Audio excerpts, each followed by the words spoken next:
Bueno, buenos días a todos y todas, espero que se encuentren súper bien. Hoy con nuestro grupo les vamos a presentar nuestro proceso de aprendizaje basado en problemas, ABP, y quisimos en esta ocasión tratar el síndrome de burnout en funcionarios de las cárceles chilenas.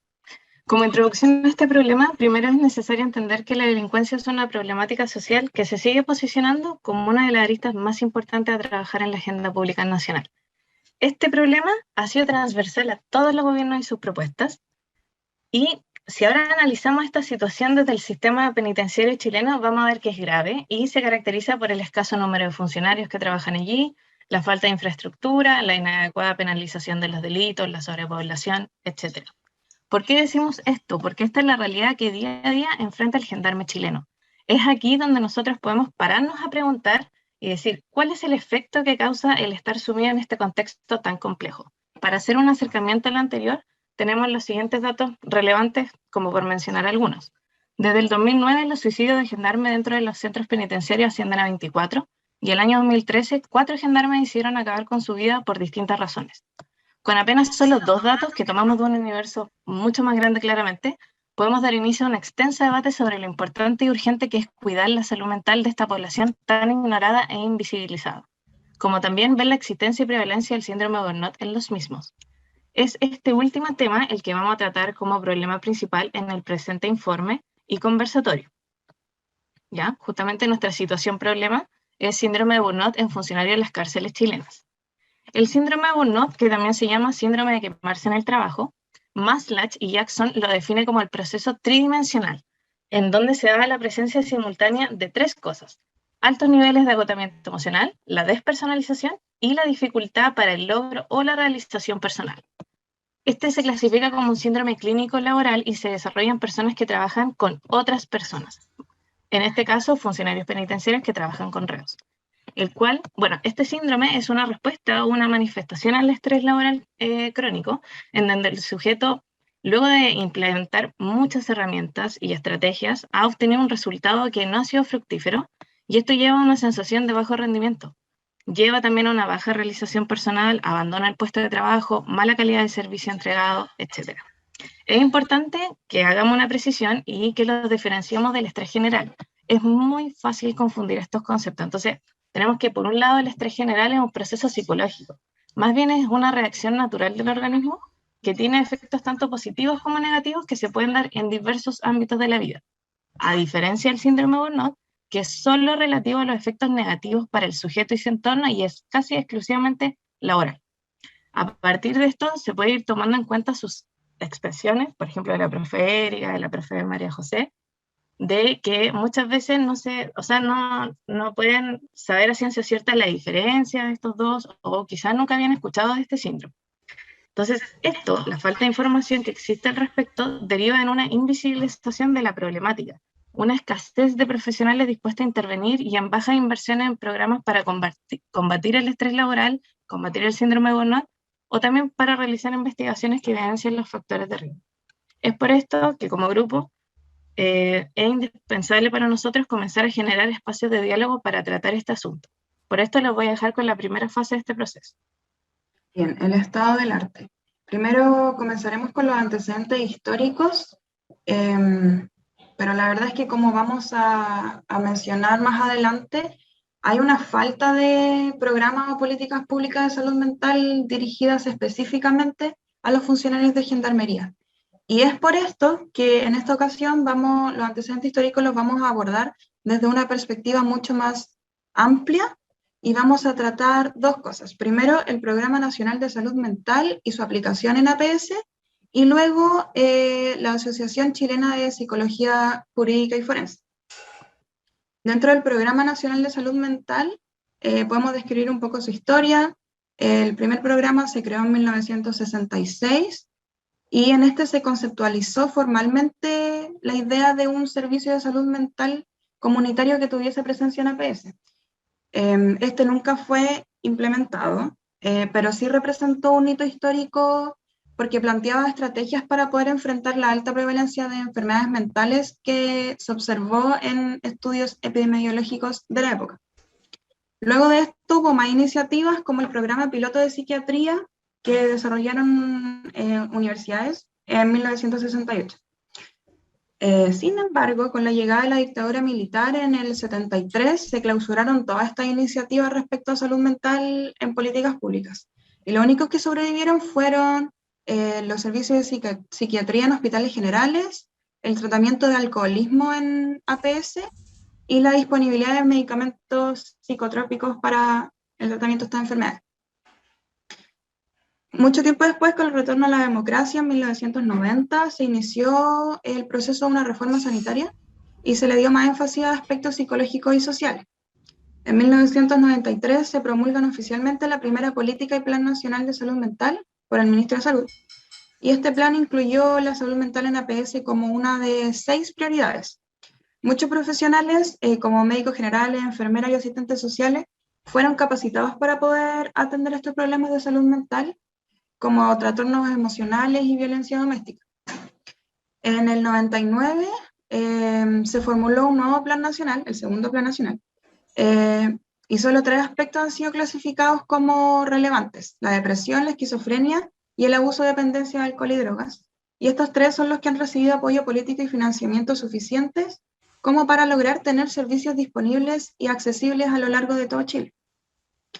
En el 2000, la incorporación de psicólogos al equipo de APS se estableció como una política nacional, y finalmente en el 2004 los 3 aspectos de salud mental que mencioné anteriormente, que son la depresión, la esquizofrenia y el abuso de dependencia de alcohol y drogas, fueron incluidos en el sistema GES como parte de la reforma de salud.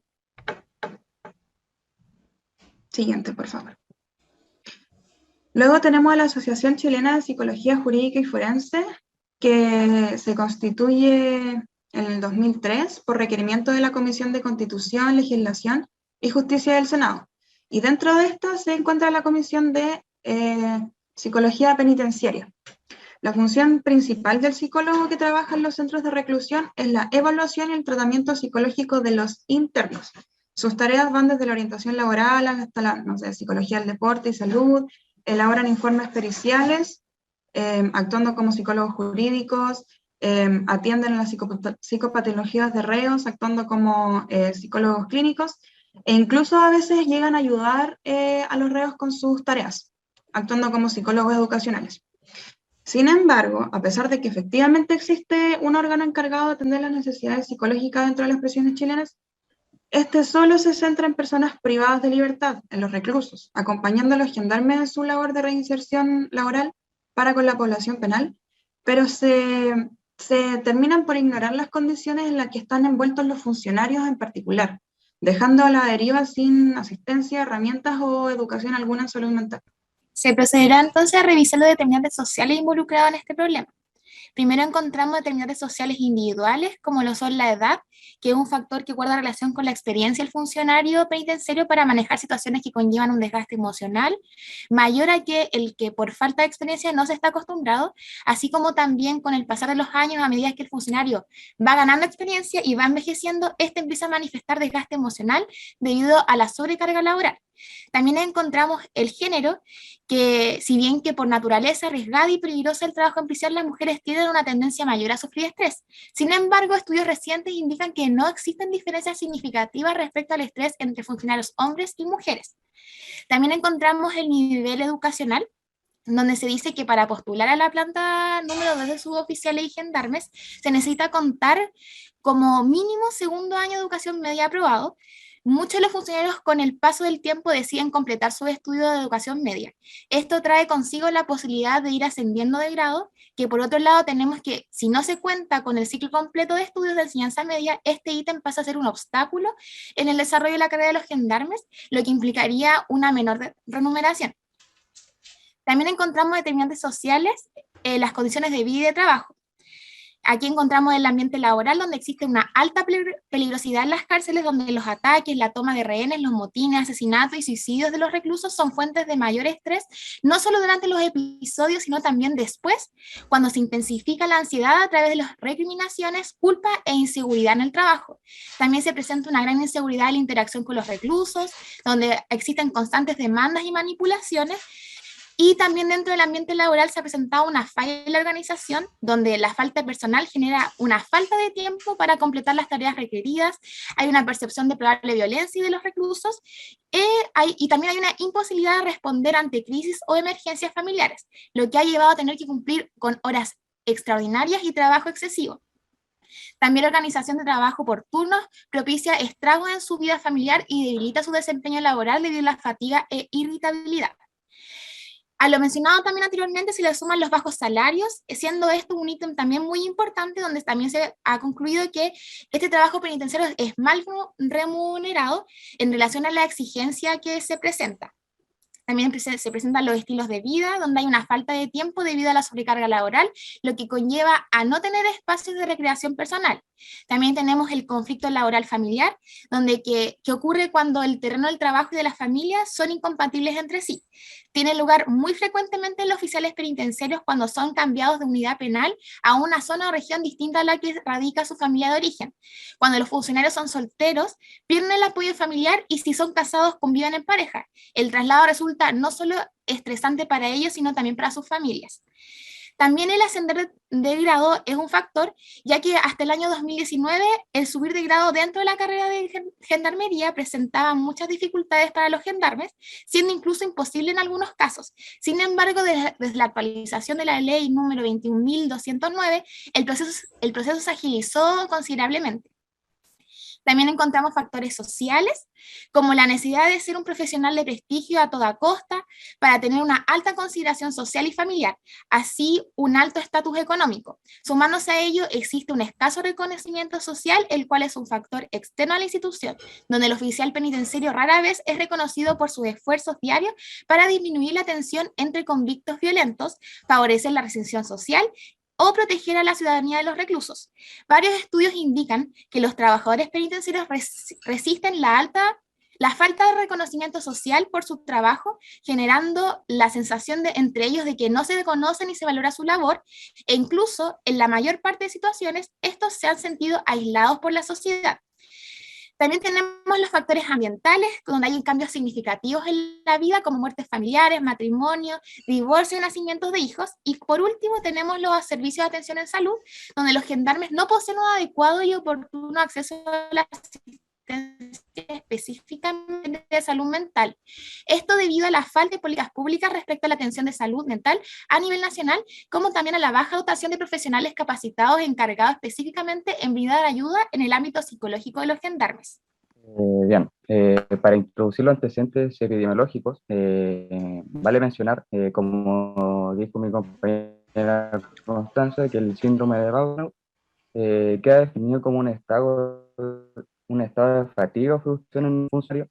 Y también vale mencionar que el síndrome de Burnout está constituido por 3 dimensiones, tales como el agotamiento emocional, la despersonalización y la pérdida de la realización personal. Y en términos generales, establecimos que las causas que tienen mayor preponderancia para el desarrollo del síndrome de Burnout es la sobrepoblación en las cárceles, además de acompañar una precariedad en la infraestructura y el escaso número de funcionarios. Para acercarnos a la realidad epidemiológica del síndrome de Burnout, hicimos revisión de 2 estudios. El primero se encargó de analizar la prevalencia del síndrome de Burnout en sus 3 dimensiones en las y los funcionarios de gendarmería que desempeñan su labor gendarme en la región de Arica y Parinacota. Los resultados obtenidos dieron cuenta de porcentajes bajos de gendarmes afectados por el síndrome de Burnout. Sin embargo, los resultados con respecto a la despersonalización merecieron especial atención, ya que surgieron una alta relevancia de esta dimensión del síndrome, constituyendo el rasgo distintivo de los gendarmes chilenos. Ello podría indicar que la despersonalización es un rasgo distintivo de los funcionarios gendarmes, ya que la cosificación de los internos ayudaría a reducir el desgaste emocional de la interacción cotidiana que implica el estar con ellos. Y en segundo lugar, realizamos un estudio que también tuvo lugar en Arica y Parinacota, y que se encargó de medir la depresión y la ideación suicida en funcionarios de gendarmería. Y según los resultados obtenidos, se encontró que gran parte de la muestra está en niveles de depresión moderados y graves, lo cual indica que hay mayor probabilidad de que este colectivo genere ideaciones suicidas. Y al final, pudimos determinar que al correlacionar ambos estudios, el síndrome de Burnout y la ideación suicida guardan estrecha relación. Por tanto, se podría decir que el síndrome de Burnout es capaz de generar altos índices de estrés en el colectivo, altos índices de suicidio en el colectivo gendarme. Ya, respecto a las políticas públicas vigentes, en Chile no existe una legislación específica respecto a salud mental, sino que existen diversas políticas públicas que aluden o incorporan temáticas referentes a la salud mental, pero estas no tienen una relación entre sí. Bueno, entre estas normas que están vigentes está la ley número 20.584, esta entró en vigencia el 1 de octubre del 2012 y regula los derechos y los deberes de las personas en relación con acciones vinculadas a su atención de salud y hace referencia a una atención oportuna y de calidad a quienes tengan alguna discapacidad física o mental. La ley número 21.331, publicada en 2021, tiene como objetivo reconocer y proteger los derechos fundamentales de las personas con enfermedades mentales o discapacidad psíquica o intelectual. E incluye algunos puntos similares a la ley número 20.422, que fue publicada en el 2010, que establece normas sobre la igualdad de oportunidades y la número 18.600, que fue publicada en 1987, establece normas sobre deficiencia mental. Bueno, dada la deficiencia que tienen estas políticas, Gendarmería, como institución, en respuesta a las necesidades, instaló un call center y un correo de contacto que aparecen en el folleto que está en el Power, que funciona todos los días de la semana a las 24 horas, que son para atender las necesidades de salud mental urgentes que puedan tener los funcionarios. Ahí está la bibliografía que usamos en esta etapa.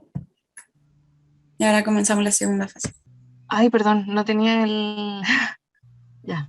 A partir del análisis, como decía, de toda la información recopilada, encontramos que existe una grave sobrepoblación de internos en el sistema penitenciario. Esto lleva a que los funcionarios se expongan a una sobrecarga, a condiciones laborales que podrían causar diversas psicopatologías, como son conducta suicida, afección que ha llevado a que desde el año 2009, como ya mencionaba anteriormente, los suicidios por parte de los funcionarios penitenciarios asciendan a 24. También conocemos los hitos importantes sobre la salud mental.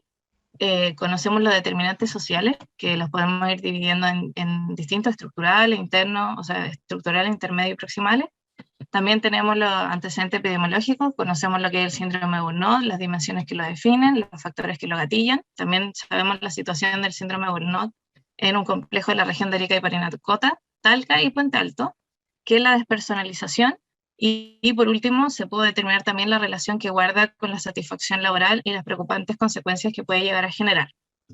También como último dato de lo que sabemos, es que en Chile no existe una legislación de salud mental como tal, sino que existen diversas políticas públicas que aluden e incorporan temáticas referentes a salud, pero estas no tienen relación o coordinación entre sí, y que en sí Gendarmería no cuenta con grandes servicios de atención psicológica, si bien tiene dotación de psicólogos específico para ello, la dotación no es suficiente. A partir de la información que sí determinamos y que podemos conocer, existen varios otros vacíos respecto a, por ejemplo, la cantidad de psicólogos que son necesarios para satisfacer la demanda de atención en el área de salud mental de los funcionarios de los centros de cumplimiento penitenciario.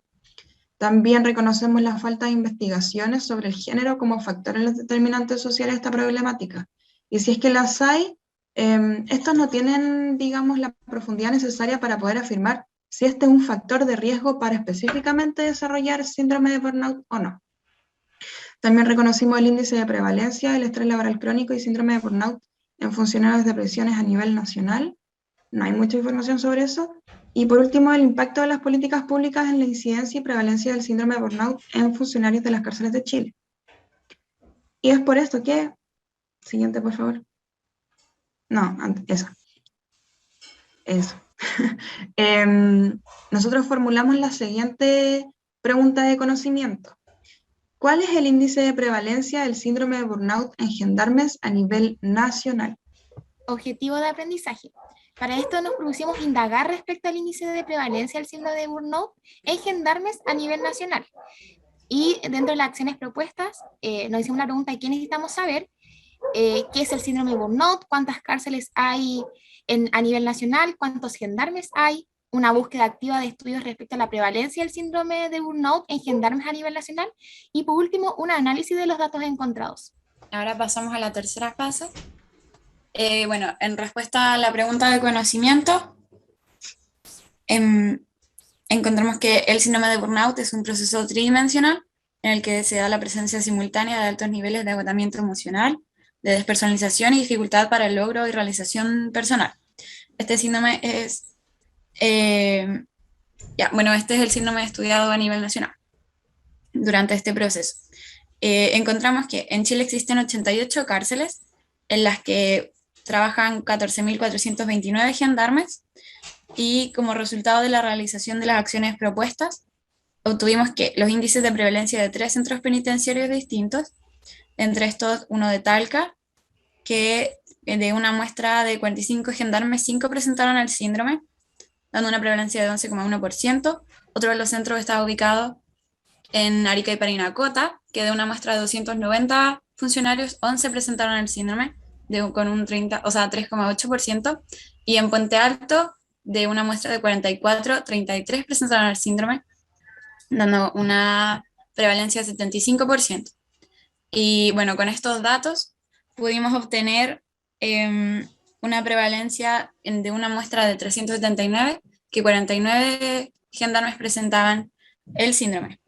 Sin embargo, este resultado no es muy representativo de la realidad debido a la falta de representatividad de la muestra, pero igual permite hacerse una idea de la situación que se vive en las cárceles del territorio nacional y de reforzar la idea de que es necesario llevar a cabo más estudios en gendarmes e incluir a esta parte de la población en los programas de salud mental nacionales. Bueno, y como síntesis de los conocimientos adquiridos, tenemos que es muy importante recalcar que el síndrome de burnout es una psicopatología que se da en respuesta a una exposición crónica al estrés laboral y que es tridimensional, ya que incluye la depresión, la despersonalización y dificultad para el logro y realización personal. También encontramos que es muy importante la adquisición del conocimiento de que pudimos discernir entre los factores de riesgo y los determinantes sociales del síndrome de burnout, ya que los factores de riesgo sí son determinantes sociales, pero muchos determinantes sociales por sí solos no son factores de riesgo para este síndrome, sino como que se relacionan entre sí para poder ser factores de riesgo. El Estado, también encontramos que, aprendimos que el Estado chileno pareciera ser una especie de vista gorda, ya que plantea estrategias, pero no como políticas públicas, no como leyes, sino que son programas que no satisfacen las necesidades que existen.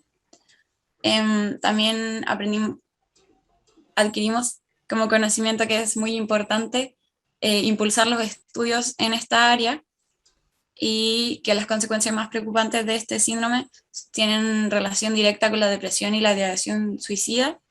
Bueno, la pregunta de investigación que nosotros proponemos para seguir investigando en el tema es cuál es la prevalencia del síndrome de burnout en la región de Valparaíso en el año 2022. Ya que nos parece muy importante poder acercarnos realmente a cifras de prevalencia reales y representativas. Bueno, en honor al tiempo no vamos a decir en este momento la reflexión grupal, lo vamos a hacer como parte del conversatorio. Ahora vamos a dar inicio al conversatorio.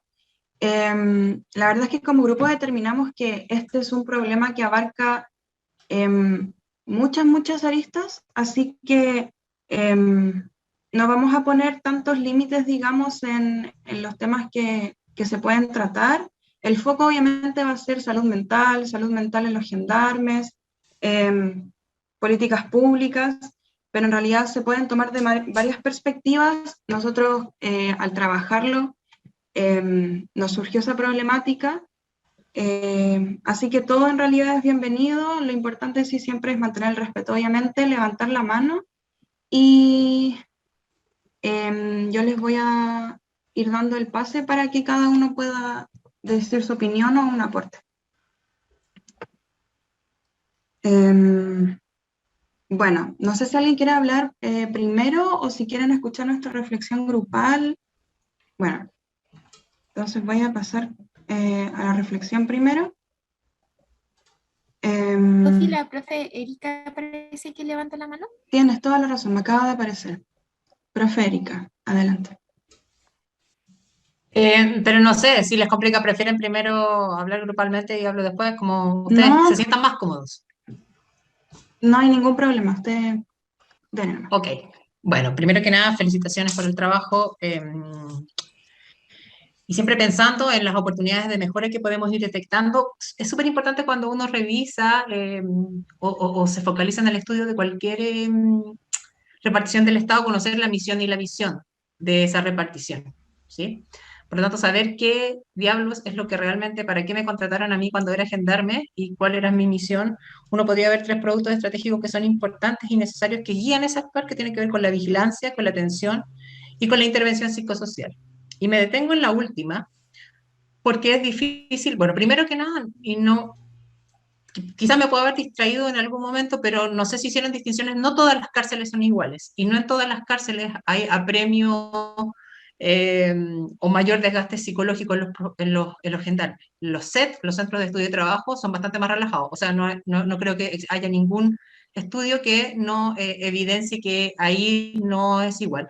La pregunta es ¿por qué no todas las cárceles pueden parecer a los Centros de Estudio y Trabajo? Y tiro otra línea de reflexión solo para ampliar esta capacidad del horizonte, porque finalmente cuando uno se dedica o solamente a ver cómo, a trabajar lo que se denomina la resiliencia, es decir, que hacer que las personas en condiciones, perdón el tecnicismo, de mierda, siga siempre sobreviviendo, lo único que puede hacer y que haga como actores como, sigan esas mismas condiciones de mierda, pero vamos a tener en vez de 10 psicólogos, 15. Pero la vida de mierda sigue siendo.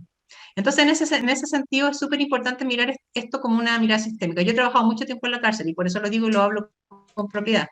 La verdad es que si yo fuera gendarme y trabajara en el centro de alta seguridad, por ejemplo, donde llegan las personas que están deprivadas de droga por alto consumo interno y que han sido puestas en ese lugar, por más que me pongan 15 psicólogos y escuche todos los días los gritos de esas personas que están en condiciones hostiles, que no tienen ningún sistema de rehabilitación porque la gente en general no va a trabajar con ellas, o si va es muy difícil porque hay mucha violencia, gritos, tienen poco nivel de atención en una clase, o sea, de escucharte y mirar una a una. Yo siempre digo, cuando yo hago clases ahí de bordado tengo que llevar el triple de agujas porque todas se rompen del solo nivel de ansiedad que tienen. Entonces, esas preguntas yo creo que también son importantes a la hora justamente de retomar lo que vimos inicialmente con el colega que hizo la presentación con respecto a los sentidos de la salud colectiva y de la salud pública. El problema es solamente, y además, y sin contar además que hay condiciones precarias del sistema de salud al que pertenecen gendarmes. No sé si ustedes indagaron a ellos, pero ellos no son FONASA, ellos tienen su propia caja, ¿verdad? De salud, ¿verdad? Que tiene, por lo menos en San Felipe, tienen la particularidad de que hay poquitos doctores y si yo estoy muy grave tengo que ir a Santiago. O sea, mi sistema de salud no me permite atenderme incluso ahí mismo. Aun cuando hubieran esos 15 psiquiatras, 15 psicólogos no estarían ahí probablemente. O no van a estar necesariamente distribuidos a lo largo de todo Chile. Tiene una distribución que es bastante... y eso también es importante revisarlo.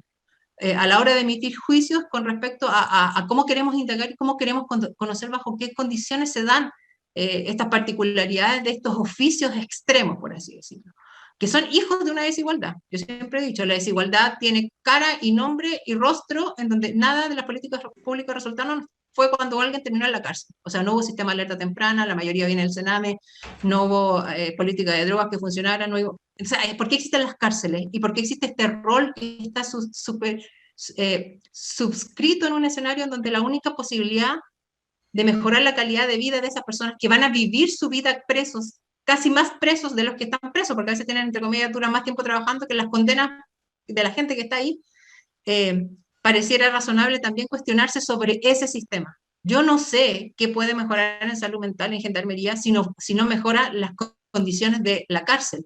O sea, porque hay dos caminos. Uno, o sufro todo el día de ver el sufrimiento de las personas, o simplemente tengo una coraza, un callo mental, un callo en el corazón para no avanzar y no sufrir, porque no, es la única manera de sobrevivir. Y no sufrir me implica renunciar a esas emociones y en alguna parte las estallo, porque no desaparecen las emociones. El flujo energético que producen las emociones en nuestro cuerpo es así.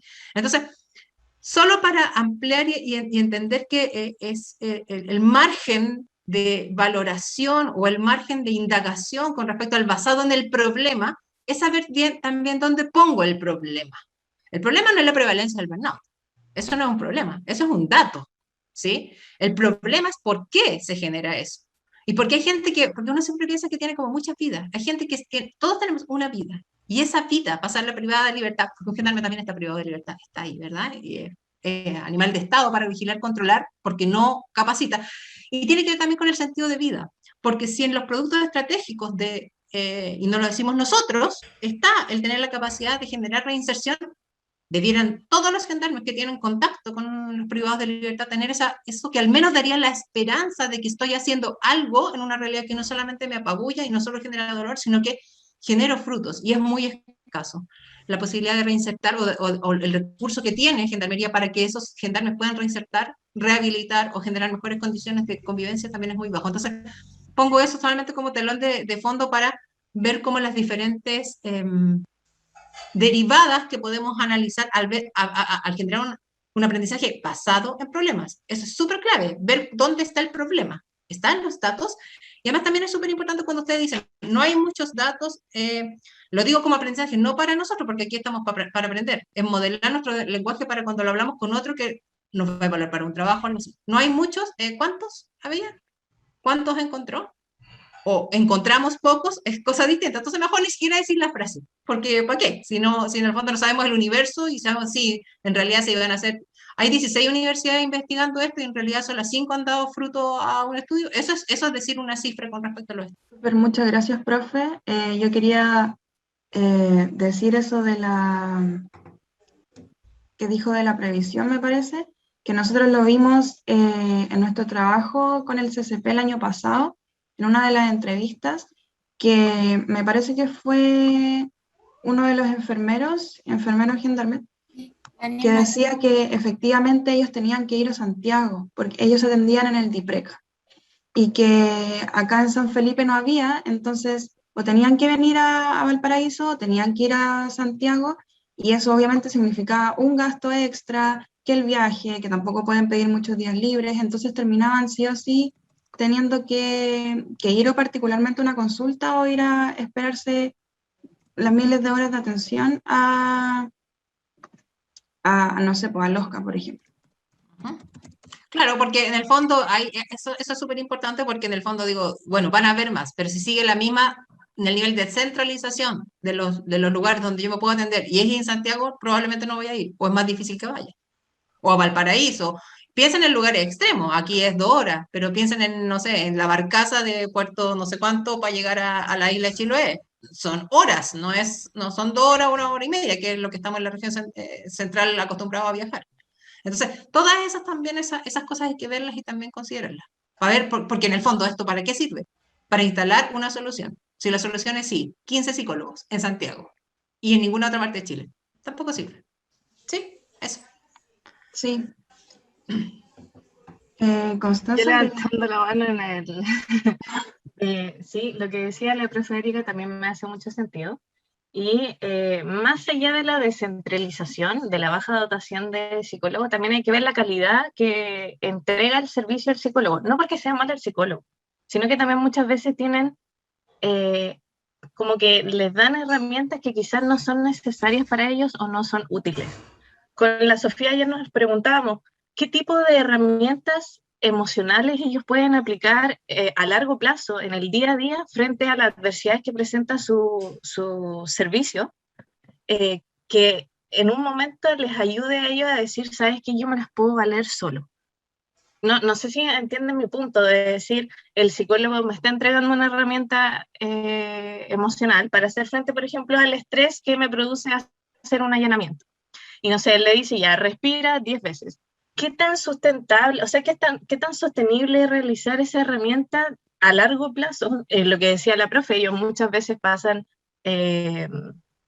presos, entre comillas, la mayor parte de su vida. Entonces, ¿qué tan sustentable es que ellos apliquen esa herramienta en el día a día, incluso estando con psicólogos? Porque cuando ellos están en su ambiente laboral, están solos. Por más que hayan estado 20 años en terapia, van a seguir estando solos. Eso, más que nada era mi alcance. Sí, de todas maneras, no sé si estamos ok con la intervención, o yo me perdí de cuál era la forma en que íbamos a ir haciendo este tipo de comentarios. María José me ¿Me rectifica si es el momento o es de ahí? No, profesora, es que toda la instancia de la presentación la llevan los estudiantes. Ah, ya, perfecto. Sí, Entonces, ellos dan la indicación, ellos moderan en esta etapa de la presentación, así que... Ya, ok, muchas gracias. Bueno, primero que todo quería sumarme a los comentarios, a los puntos de inflexión que hace la profesora Erika. En tanto los comparto, ¿cierto?, en todo sentido, estos puntos, estas aperturas, ¿cierto?, que ella genera respecto del planteamiento del problema que ustedes señalan, del desarrollo que nos van ofreciendo, pero también de aquellos aspectos que nos quedan un poquito dificultosos o con poco elemento sobre el cual pudiésemos analizar, ¿ya? Yo tengo varios comentarios y ahí como algunos contrapuntos que me gustaría conversar con todos los que estamos aquí presentes. Uno tiene que ver, ¿cierto?, con el estado del arte que ustedes presentan, ¿ya? En donde sitúan mayoritariamente el tema de salud mental, sin apellido, ¿cierto? Nos hablan de la salud mental, los antecedentes históricos, los planes de salud mental, y desde esta bajada general a lo particular, no me aparece la salud laboral, ¿ya? Que en este caso lo que estamos hablando es de los gendarmes desde su rol como trabajadores. Por lo tanto, en esa búsqueda de antecedentes y en ese estado del arte, tengo la sensación, porque hice el ejercicio de meterme a Google y poner, ¿cierto?, precisamente lo de salud laboral de gendarmería, y aparecen antecedentes, ¿cierto? Aparecen estudios, aparece investigación al respecto. Entonces ahí creo que puede ser que el estado del arte nos quedó un poco deficitario como para poder dar cuenta de esta realidad que a ustedes les ha llamado la atención o sobre la cual se plantean la pregunta, ¿ya? Me queda un poquito restante aquello. Luego, ¿cierto?, los veo también en este mismo tema de salud mental como atrapados en un discurso aprendido que nos indica que no tenemos una política nacional de salud mental, ¿ya? Y me vale la pregunta en el sentido de decir, ¿qué nos aportaría de distinto tener esa política aislada, pensada solamente en salud mental? Porque tenemos acciones que están diferenciadas, que hoy día las provee, ¿cierto?, los distintos establecimientos de salud según el nivel de complejidad, pero ¿por qué necesitamos tanto esa política? O más bien lo ponemos ahí porque está en boga decir que nos falta una política nacional de salud mental. ¿En qué cambiaría las cosas, cierto? Eso creo que también amerita un análisis de parte nuestra en determinar efectivamente, ¿cierto?, para este problema, cuál sería la incidencia. Como en la misma línea que dice Erika, ¿cierto? ¿Todo lo resolvemos poniendo más profesionales de salud mental? ¿O finalmente aquí nos estamos dando cuenta que el problema no es ese, ¿ya? Que el problema no es el síndrome de burnout, no son lo que enfrentan precisamente los funcionarios, sino que el problema es otro, es el abordaje institucional, el problema son las condiciones laborales, ¿cuándo y de qué manera se va a configurar? Y finalmente, algo que también me llama la atención y sobre lo cual habría que revisar, creo yo, mucho más la literatura, tiene que ver con justamente el síndrome de burnout. ¿Está catalogado dentro del DSM-5 de salud mental? ¿Existe el diagnóstico de síndrome de burnout? Porque si es así, podríamos estudiar y podríamos ver cuál es la prevalencia. Pero si el síndrome de burnout termina siendo una construcción más teórica, a la cual asociamos determinados síntomas, determinadas circunstancias que viven las personas, para decir que está enfrentando el síndrome de burnout, porque ahí tenemos un problema con el estudio y cómo podemos ir accediendo a los datos, ¿ya? Eso creo que es importante tenerlo en cuenta para el futuro, en el fondo, de este problema y de esta posibilidad, de esta oportunidad que tenemos de indagar y de estudiar al respecto, de que justamente vayamos tomando ciertas precisiones y vamos tomando decisiones investigativas que finalmente nos provean las respuestas y los resultados que estamos buscando, ¿ya? Eso más o menos, no sé si podemos ahí intercambiar algunas ideas. Muchas gracias, profe. La verdad es que en honor al tiempo, a mí me encantaría seguir conversando porque es un tema súper entretenido e extenso. pero no nos da el tiempo y por respeto a mis compañeros, tengo que cerrar la sesión para que ellos puedan presentar su ADP, pero les agradezco mucho sus aportes, todos son súper bien recibidos, nos hace mucho sentido como grupo, yo creo.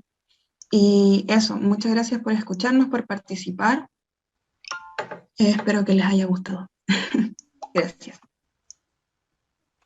Muchas gracias al grupo, a los estudiantes que presentaron, a los profesores también que asistieron y a los invitados y invitadas.